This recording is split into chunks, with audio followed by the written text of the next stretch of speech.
நமச்சிவாய வாழ்க. நாதன்தாள் வாழ்க. இமைப்பொழுதும் என் நெஞ்சில் நீங்காதான் தாழ் வாழ்க. வாழ்க வளமுடன். அனைவருக்கும் இனிய வணக்கங்கள். நிகழும் ஸ்ரீ மங்களகரமான குரோதி ஆண்டு நவம்பர் மாதம் 16ஆம் தேதி சனிக்கிழமை அன்று பிரதமை திதியில் கிருத்திகை நட்சத்திரத்தில் வரியான் நாமயோகத்தில் பாலவம் கர்ணத்தில் அமிர்தயோகம் கூடிய நன்னாளில் இந்த மகத்தான கார்த்திகை மாதம் பிறக்கிறது. கார்த்திகை மாதம் என்றாலே ஐயப்பனுக்கு விரதம் ஆரம்பிக்கக்கூடிய காலகட்டம் ஆகும். மற்ற எந்த மாதத்திற்கும் இல்லாத தனிச்சிறப்பு கார்த்திகை மாதத்திற்கு உண்டு. இந்த கார்த்திகை மாதத்தில்தான் மழை, வெயில், பனி ஆகிய அனைத்தும் கலந்த காலநிலை நிலவும். கார்த்திகை மாதத்தில் கார்த்திகை தீபம், சோமவார விரதம், உமா மகேஸ்வர விரதம், கார்த்திகை ஞாயிறு விரதம், கார்த்திகை விரதம், விநாயகர் சஷ்டி விரதம், முடவன் முழுக்கு, கார்த்திகை மாத வளர்பிறை, துவாதசி, துளசி கல்யாணம் போன்ற வழிபாடுகள் மேற்கொள்ளப்படுகின்றன. சூரிய பகவான் விருச்சிக ராசியில் சஞ்சரிக்கக்கூடிய கார்த்திகை மாதத்தில் சூரிய புதன் சேர்க்கையால் புதாதித்ய ராஜயோகமும், சூரியன் குரு எதிரெதிர் ஸ்தானத்தில் சஞ்சரிக்கும் போது சம சப்தம யோகமும், சூரியனுக்கு தனஸ்தானத்தில் சுக்கிரனின் அமைப்பால் வேசி யோகமும் உருவாகிறது. இந்த கிரக அமைப்பினால் உங்கள் ராசிக்கு இம்மாதம் ஏற்படும் சுபம் மற்றும் அசுப பலன்கள் என்ன என்பதனையும், அசுப பலன் ஏற்படுமாயின் ராசிக்காரர்கள் செய்ய வேண்டிய பரிகாரம் என்ன, வழிபட வேண்டிய தெய்வம் யார் என்பதனை பற்றியும் விரிவாக காண்போம். பிறக்கப் போகும் இம்மாதத்தில் உங்கள் வாழ்வில் வளமும் நலமும் செல்வ செழிப்பும் பெற்று வாழ்வில் உயரிய நிலையை அடைய எல்லாம் வல்ல எம்பெருமானை வேண்டி விரும்பி கேட்டுக்கொள்கிறேன். மிதுன ராசி அன்பர்களே, இந்த மாதம் முக்கிய நபர்களின் உதவிகள் கிடைக்கும்.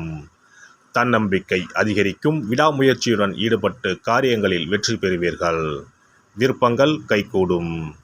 அடுத்தவரை அதிகாரம் செய்யும் போது கவனம் தேவை. வீண்பகை உண்டாகலாம். மற்றவர்களுக்காக பொறுப்புகளை ஏற்காமல் இருப்பது நல்லது.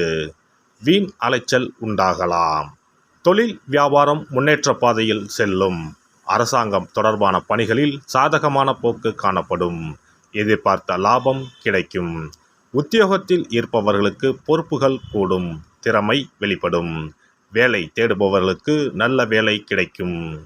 குடும்பத்தை விட்டு பிரிந்து சென்றவர்கள் மீண்டும் வந்து சேர்வார்கள். கணவன் மனைவிக்கு இடையே நெருக்கம் அதிகரிக்கும். பிள்ளைகளின் விருப்பத்தை நிறைவேற்றுவதில் ஆர்வம் காட்டுவீர்கள். விருந்தினர்கள் வருகை இருக்கும். மரியாதையும் அந்தஸ்தும் கூடும்.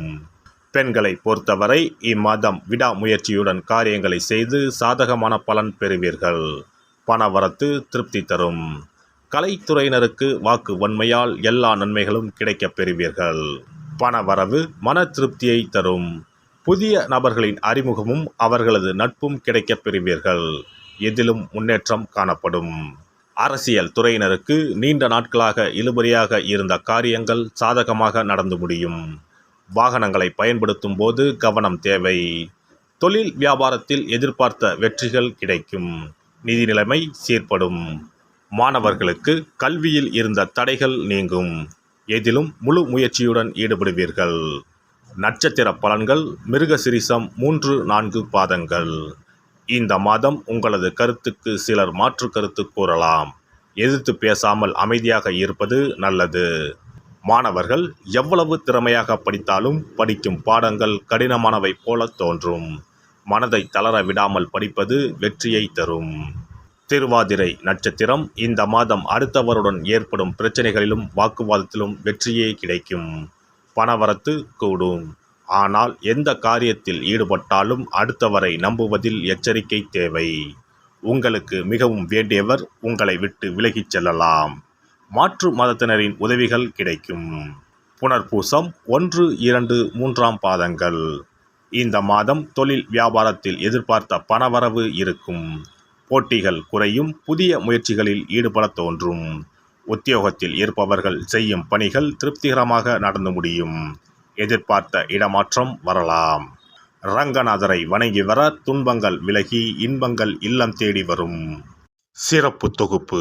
கண் திருஷ்டிகள் அகன்று தடைப்பட்டு கொண்டிருக்கும் காரியங்கள் நிறைவேற செய்ய வேண்டிய பரிகாரம் என்ன என்பதனை பற்றி காண்போம்.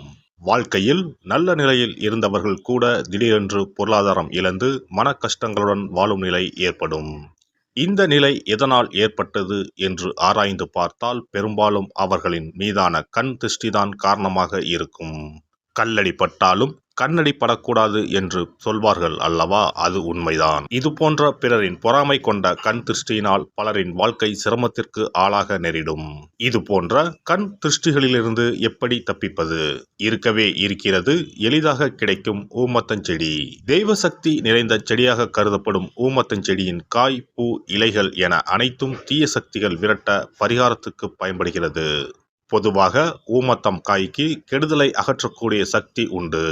நம் வீட்டில் உள்ள எதிர்மறை சக்தியை அகற்றுவதற்கு ஊமத்தங்காய் தீபம் சிறந்த பரிகாரமாகிறது. தெய்வீக மகத்துவம் நிறைந்த ஊமத்தங்காய் மற்றும் பூவையும் எடுத்துக்கொள்ளுங்கள். வீட்டுக்கு அருகில் இல்லை என்றால் நாட்டு மருந்து கடைகளில் கிடைக்கும். இந்த 2 பொருட்களையும் மஞ்சள் தண்ணீரை கொண்டு நன்றாக கழுவி விடுங்கள். சிறிது நேரம் அவற்றிலுள்ள ஈரம் போக ஆறவிட்டு பிறகு அவற்றை ஒரு மஞ்சள் துணியில் குலதெய்வத்தை வேண்டி ₹1 நாணயத்தோடு சேர்த்து முடிந்து வீட்டின் நிலைப்படியில் கட்டி தொங்க விடுங்கள். இந்த முடிச்சை வெள்ளிக்கிழமை அல்லது ஞாயிற்றுக்கிழமைகளில் தயார் செய்து வாசல் படியில் கட்டுவது சிறப்பு. தினமும் வீட்டில் தீபம் ஏற்றி காண்பிக்கும் போது இந்த முடிச்சுக்கும் காண்பிக்கவும். இதேபோல் ஊமத்தம் இலைகள் கிடைத்தால் அந்த இலைகளை சுத்தமான மஞ்சள் தண்ணீரில் கழுவிவிட்டு அவற்றை கொண்டு வீட்டில் இருக்கும் விநாயகருக்கு திங்கள் கிழமைகளில் தொடர்ந்து அர்ச்சனை செய்து வர வேண்டும். ஊமத்தம் பூவையும் விநாயகருக்கு சூட்டலாம். 3 வாரங்கள் தொடர்ந்து திங்கள் கிழமைகளில் விநாயகருக்கு ஊமத்தை இலையால் அர்ச்சனை செய்து ஊமத்தம் பூவை சூட்டி வழிபட்டால் வீட்டில் உள்ள கெட்ட சக்தி நடமாட்டம் மற்றும் கண் திருஷ்டிகள் தீரும். ஊமத்தம் செடியும் சிவபெருமானுக்கு உகந்த இலை ஆகும்.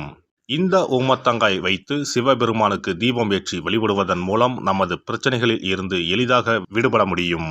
முதலில் 2 ஊமத்தங்காய்களை எடுத்துக்கொள்ள வேண்டும்.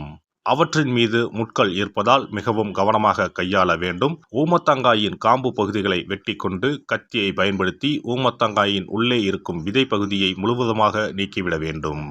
பின்னர் 2 அகல் விளக்குகள் மற்றும் விளக்கு வைப்பதற்கான 2 தட்டுகளை எடுத்து சுத்தம் செய்து அவற்றிற்கு மஞ்சள் குங்குமம் போட்டு வைத்துக் கொள்ள வேண்டும். பின்னர் 2 தட்டின் மீதும் ஒவ்வொரு அகல் விளக்கை வைத்துக் கொள்ள வேண்டும். அதன் பிறகு எப்போதும் பூஜை செய்வதற்கு வைப்பது போன்ற வெத்தலைப்பாக்கு, பழம் போன்றவற்றை வைத்துவிட்டு 2 விளக்குகளையும் ஏற்றி சிவபெருமானை மனதார வேண்டிக் கொள்ள வேண்டும். எனக்கு இருக்கும் பிரச்சனைகள் அனைத்தும் தீர்ந்து இன்பமான வாழ்க்கை கிடைக்க வேண்டும் என வேண்டிக் கொள்ள வேண்டும். இந்த பூஜையை வெள்ளிக்கிழமை அன்று தொடங்கினால் தொடர்ந்து 9 வெள்ளிக்கிழமைகள் செய்ய வேண்டும். ஊமத்தங்காயின் மீது எவ்வாறு முட்கள் இருக்கிறதோ அதுபோல நமது வாழ்க்கையில் இருக்கும் முட்கள் போன்ற பிரச்சனைகளை அவை தீர்த்து வைக்கின்றன. இந்த பூஜையை நாம் தொடர்ந்து செய்து வருவதால் நம் மீது இருக்கும் கண் திருஷ்டிகள் அகன்றுவிடும். தீராத துயரங்கள் தீர்ந்துவிடும். பணம், நகை நம்மிடம் பெருகி வரும். சிலருக்கு கையில் சுத்தமாக பணம் இருக்காது. வறுமை தாண்டவமாடும். கடன் தொல்லையால் கஷ்டப்படுவார்கள். பண பிரச்சனையில் சிக்கி கொண்டிருப்பவர்கள் இந்த தீபத்தை ஏற்றினால் 3 வாரங்களில் நல்ல பலனை பெற முடியும். தொழிலில் நல்ல முன்னேற்றம் இருக்கும். கடன் பிரச்சனைகள் தீரும். உறவினர்களிடையே பகைமை இருந்தால் அவையும் மறைந்துவிடும். நோய்வாய் உள்ளவர்கள் இந்த தீபத்தை ஏற்றுவதன் மூலம் நல்ல பலனை பெற முடியும்.